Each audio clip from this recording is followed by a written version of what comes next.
a relative that's not for you. How you handle difficult people will determine how high you will go. For decades, Joel Osteen was the face of American optimism, a smiling preacher in designer suits, teaching millions that faith and positive thinking could unlock their best life now.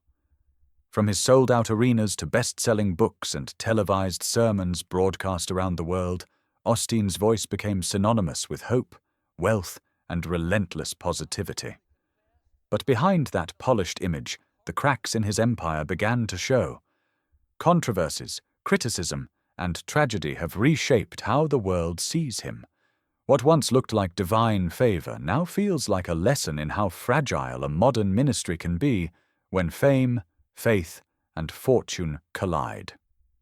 This is the story of how the empire of America's most famous televangelist began to crumble, and why his legacy now stands on uncertain ground. The early years. Born into a legacy of faith, Joel Osteen was born on March 5, 1963 in Houston, Texas, the fourth of 6 children in a deeply religious family. His father, John Osteen, had once been a Southern Baptist pastor before leaving his denomination to start something new: Lakewood Church. It began humbly in 1959 inside an old feed store with only 234 seats. John and his wife Dodie believed in miracles and healing, setting the tone for what would become one of America's largest ministries. Joel's childhood was marked by both faith and adversity. His sister Lisa was born with severe disabilities, which pushed the family deeper into their belief in healing. When Dodie was later diagnosed with terminal cancer, prayer became their lifeline. Against all odds, she survived. That miracle became a cornerstone of Lakewood's message that faith could conquer anything. Behind the camera, the making of a media visionary. Unlike his father, Joel didn't dream of preaching. He was shy, reserved, and more interested in production than pulpits. After a brief stint at Oral Roberts University studying communications, he returned home to Houston in 1982 and began building Lakewood's television ministry from scratch. While his father preached, Joel worked behind the scenes, editing sermons, managing broadcasts, and shaping Lakewood's public image. His instinct for media was ahead of its time. He made sermons look sleek, professional, and inspiring, closer to a talk show than a church service. For nearly 17 years, he stayed out of the spotlight, turning Lakewood into a household name, one broadcast at a time. Little did he know that one day those cameras would turn on him. The reluctant pastor. In January 1999, Joel finally agreed to preach one Sunday when his father wasn't feeling well. It was supposed to be a one-time thing. But just 6 days later, John Osteen died unexpectedly of a heart attack. The church was grieving and leaderless. Against all odds, the quiet son who never wanted to preach stepped up. On June 7, 1999, Joel Osteen became the senior pastor of Lakewood Church. His first few sermons were simple and heartfelt, filled with humor and family stories. He didn't thunder or warn about sin. He smiled. He encouraged. People connected instantly. Within 5 years, Lakewood exploded in size, from 6,000 weekly attendees to more than 25,000. Osteen had discovered his voice, and America had found its new favorite pastor. The rise of a megachurch. By the early 2000s, Lakewood was unrecognizable. It wasn't just a church, it was a phenomenon. In 2003, Joel made his boldest move yet, leasing the former home of the NBA's Houston Rockets, the Compaq Center. Over the next 15 months, the building was transformed into a gleaming 16,000-seat sanctuary, with 5 stories of classrooms, studios, and indoor waterfalls. When the new Lakewood opened in 2005, it became the largest church in the United States. Osteen's Sunday services drew over 40,000 people a week, and millions more watched worldwide. His sermons weren't about guilt or repentance. They were about hope, dreams, and self-belief. Critics called it Christianity light, but people didn't care. They craved his positivity, and Osteen delivered it with unmatched charm. Scandals, storms, and silence. Joel Osteen's career has weathered storms, both literal and metaphorical. The most damaging came in August 2017, when Hurricane Harvey devastated Houston. As thousands sought shelter, Lakewood Church kept its doors closed. The church claimed flooding made the building unsafe, but photos circulating online told a different story. The outrage was swift. Hashtags like #OpenLakewood trended nationwide. Days later, after immense public pressure, Osteen opened the church. But the damage was done. To many, it symbolized a pastor more comfortable on camera than in crisis. The same building that once hosted 40,000 worshippers was now a symbol of indifference.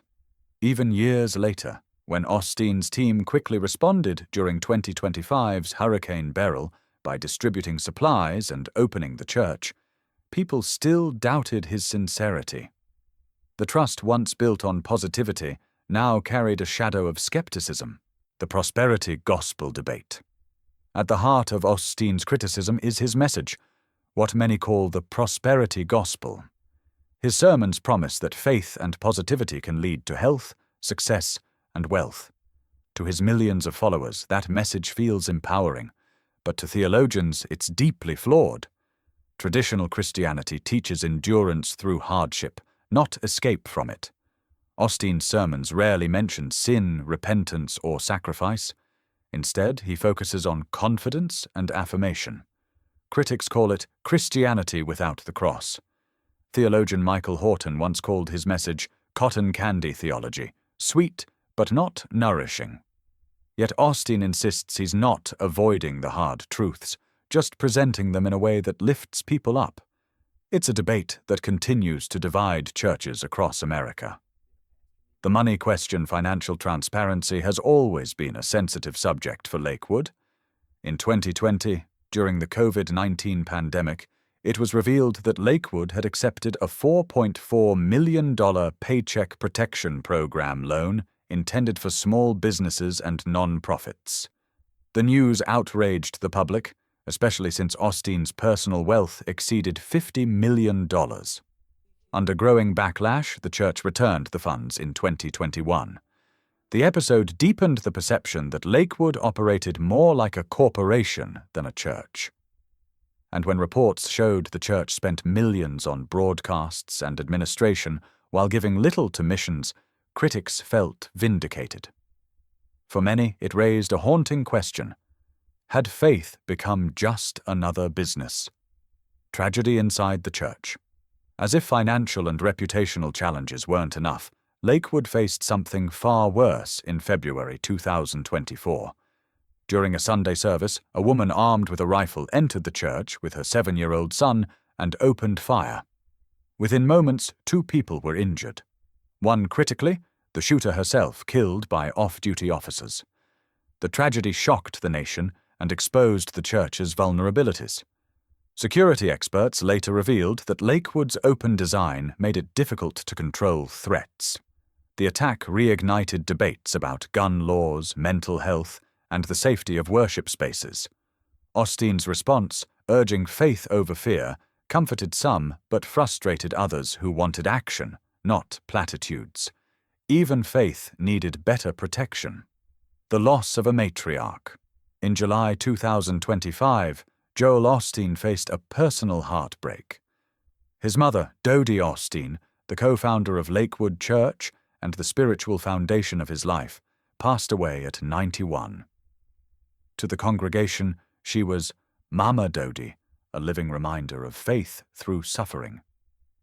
Her passing marked the end of Lakewood's first generation.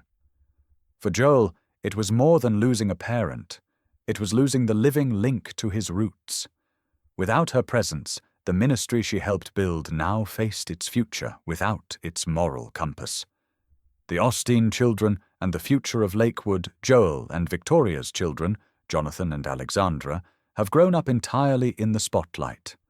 Both are now involved in Lakewood's worship and creative ministries, performing and producing music that appeals to younger audiences.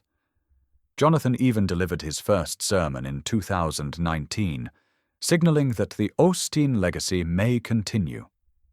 Yet, in a world increasingly skeptical of megachurches, the challenge ahead for them is enormous.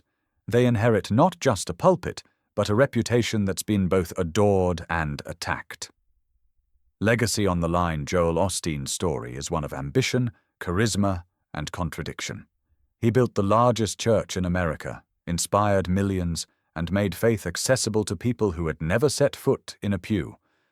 But he also blurred the line between ministry and empire. For every book sold and sermon broadcast, there's a question about whether prosperity replaced purpose. His smiling optimism has become both his greatest gift and his biggest flaw, a mirror reflecting what people want from religion in the modern age: comfort without confrontation, blessings without burden. Conclusion: the price of positivity. As Lakewood Church moves into its next chapter, the world's eyes remain fixed on Joel Osteen. His influence is undeniable. His message still fills arenas and TV screens. Yet the controversies that surround him reveal a deeper truth: that faith without accountability is fragile, and charisma can't always outshine criticism. Whether Joel Osteen's empire continues or fades will depend not on how well he smiles, but on how honestly he faces the hard questions about faith, money, and integrity. For now, the man who once promised everyone their best life now is learning that even in success, storms still come. And sometimes faith isn't about escaping them, but learning how to stand through them.